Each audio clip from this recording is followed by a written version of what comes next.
Estamos con Techu Arranz, de Instituto de Potencial Humano, que durante tanto tiempo, a pesar de tu juventud, has estado ayudando a mucha gente a aprender PNL, a aprender coaching, a desarrollarse como personas, y es una gran satisfacción el poder estar contigo haciendo esta entrevista para el Observatorio Europeo del Coaching.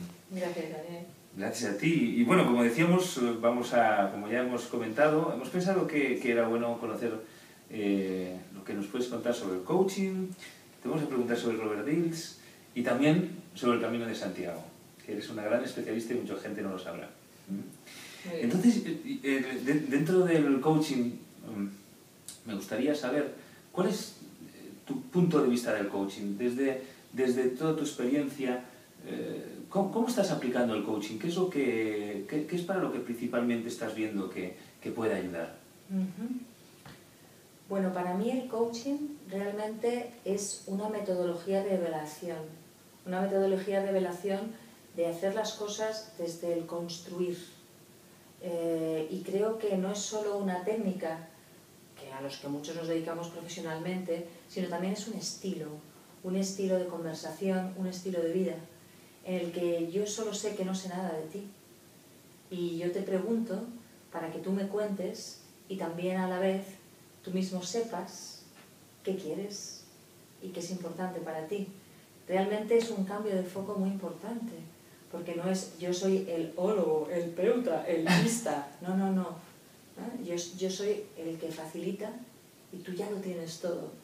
Y este cambio me parece tan revolucionario por una parte y también tan antiguo, porque realmente está ese solo sé que no sé nada de Sócrates, que realmente me parece la gran aportación, ese aprendizaje constructivo, esa interdependencia y esa fe en que tú ya tienes todo, que ya estás completo, lo que pasa es que se te ha olvidado. Ese punto de recordar, me gusta mucho el coaching. Qué bueno. Un montón de cosas que sugiere todo lo que estás diciendo, pero incluso si vamos a los griegos, seguramente por tu visión del coaching se podría decir también que ese conocimiento de conócete a ti mismo, cómo el coach le puede ayudar con preguntas a profundizar en ese camino que uno solo seguramente se siente con menos recursos, con menos posibilidades para llegar un poquito más adentro en ese autoconocimiento. Claro, yo creo que también en el coaching se parte de una premisa, y es que realmente nosotros cogemos el mejor camino, pero muchas veces estamos ciegos a las posibilidades. La gran pregunta emergente de toda pregunta de coach es ¿qué no estás viendo? ¿Qué no estás viendo? Es muy importante, y ya asumir que hay una persona que te puede ayudar a ampliar ese mapa, porque normalmente hemos de seleccionar, el mapa no es el territorio y hemos dejado cosas para enfocarnos en otro lugar. Eso ya te hace ver la vida de una forma muy distinta. Es muy bonito darte cuenta que tú ves con la mejor intención determinadas cosas y siempre hay otras cosas que no estás viendo. Y realmente un coach ayuda a ver. Muy bien. Techu, pues el coaching también es un mundo en el que hay determinadas personas de referencia. Bueno, solemos decir en el coaching que no hay gurús, lo cual es creo que algo muy positivo, ¿no? Que tengamos personas de referencia que nos inspiran, pero que no pretenden tampoco inculcar una mirada demasiado rígida. Pero bueno, ahora te estoy hablando de Robert Dilts, de una persona que conoces bien y que de hecho a través del cual nos conocimos, curiosamente. Y tengo curiosidad por saber qué es lo que significa Robert Dilts para el coaching. Desde tu punto de vista, ¿cuál es su gran aportación? Te cuento una anécdota curiosa, y es que cuando yo conocí a Robert Dilts, a mí me causó una impresión profunda a nivel emocional. A mí me emocionó mucho ver a una persona tan humilde, tan entregada a conectar con el otro, siendo tan importante. Y me acuerdo que escribí un artículo para la Asociación de PNL que se llamaba La PNL va bien, diciendo si Robert Dilts es un líder mundial de la programación neurolingüística, eso significa, en mi opinión, que la PNL va bien.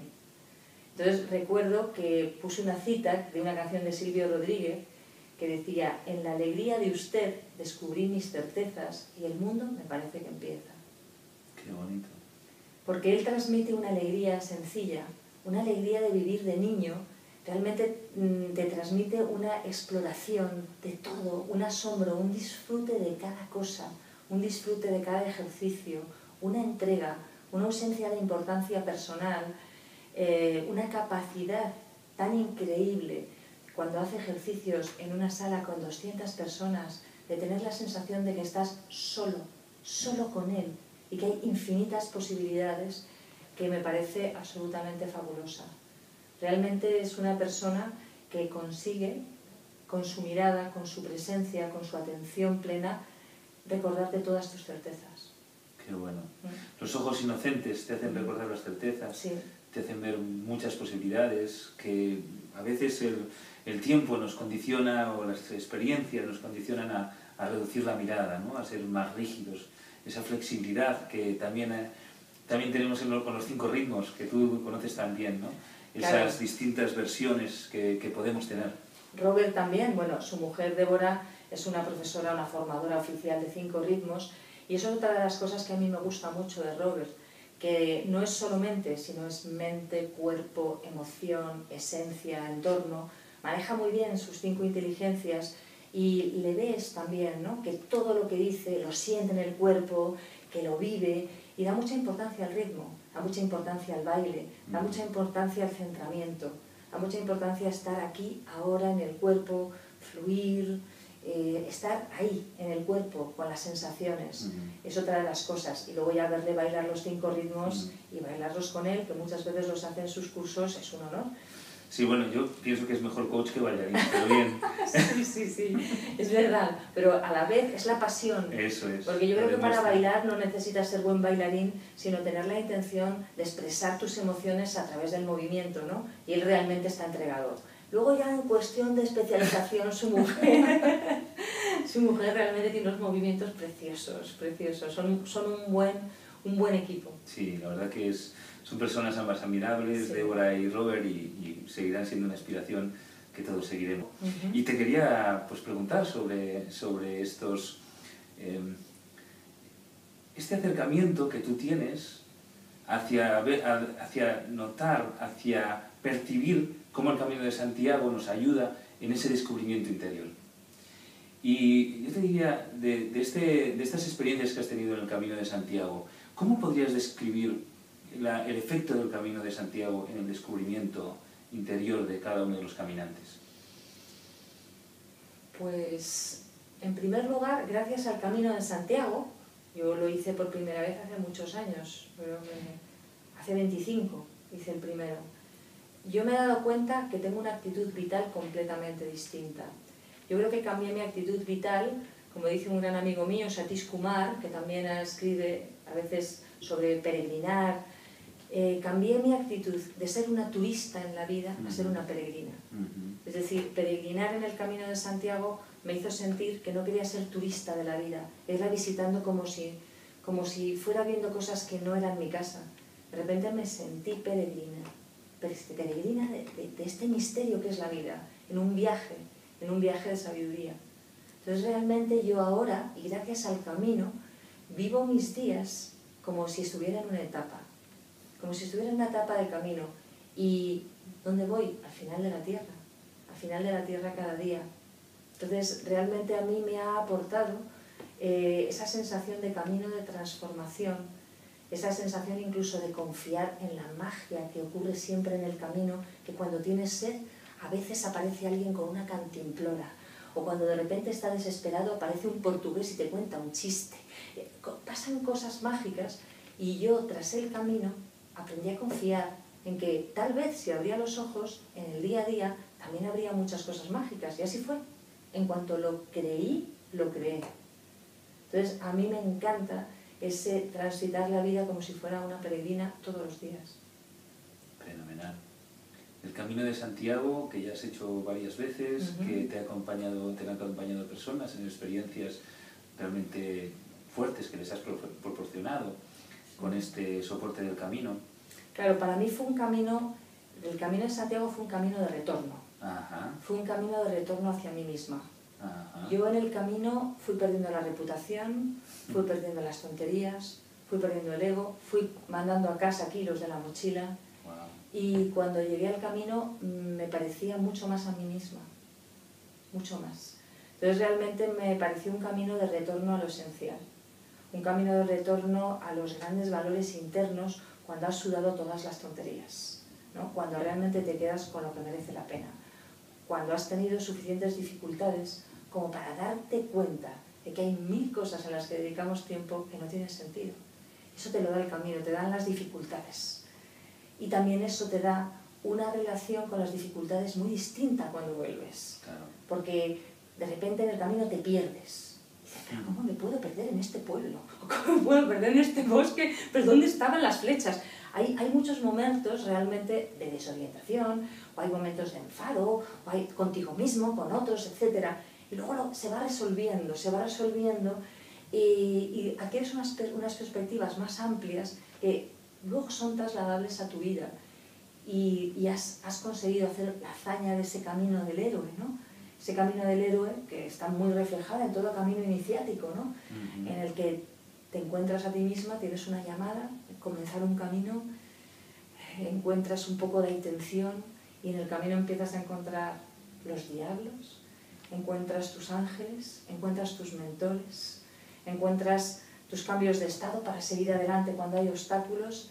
De repente llegas, ¿no? Llegas a ese final del camino y a esa gran celebración. Y luego, por supuesto, el héroe, yo creo que el peregrino tiene que ir a casa y contarlo. Ajá. Si vuelve, porque estabas explicándonos cómo hay un ritual antes de comenzar el camino, que existe desde hace muchos años, desde hace siglos, en el cual los peregrinos hacían su testamento, cerraban ciclos antes de poder salir hacia la peregrinación, porque no sabían si iban a volver. Pues yo creo que igual que en el coaching damos mucho valor, yo creo que todos los coaches, a esa disposición inicial.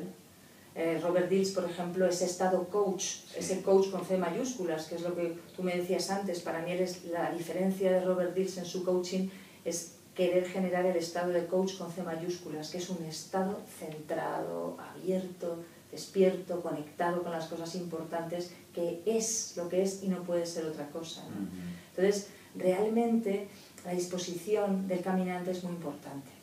Y antes, es que realmente antes, en la Edad Media, había mucha gente que no volvía. Claro. Que no volvía. Entonces, dejaban todos sus asuntos concluidos. Por descubrirse a sí mismos y algo que había más allá, ¿verdad? Efectivamente, muchas de las personas que hacían el camino habían hecho promesas cuando habían pasado, o él o sus familiares, una enfermedad, o habían tenido un momento sin sentido y iban para allá para ponerse en contacto con lo sagrado. Y entonces muchísimas personas hacían lo que nosotros a veces proponemos, que es ir cerrando círculos. Cerrando el círculo de lo económico, cerrando el círculo de las cosas pendientes a nivel económico, social y con uno mismo. Perdonarse antes de comenzar el camino. Perdonarse y darse una nueva oportunidad. Y muchas veces, como ellos, es interesante hacer simbólicamente un testamento. Y si yo no vuelvo, ¿a quién dejaría mis pertenencias? Fíjate que hay cosas que son así muy valiosas, pero ¿a quién dejaría las cosas más íntimas, ¿no? Es un buen ejercicio.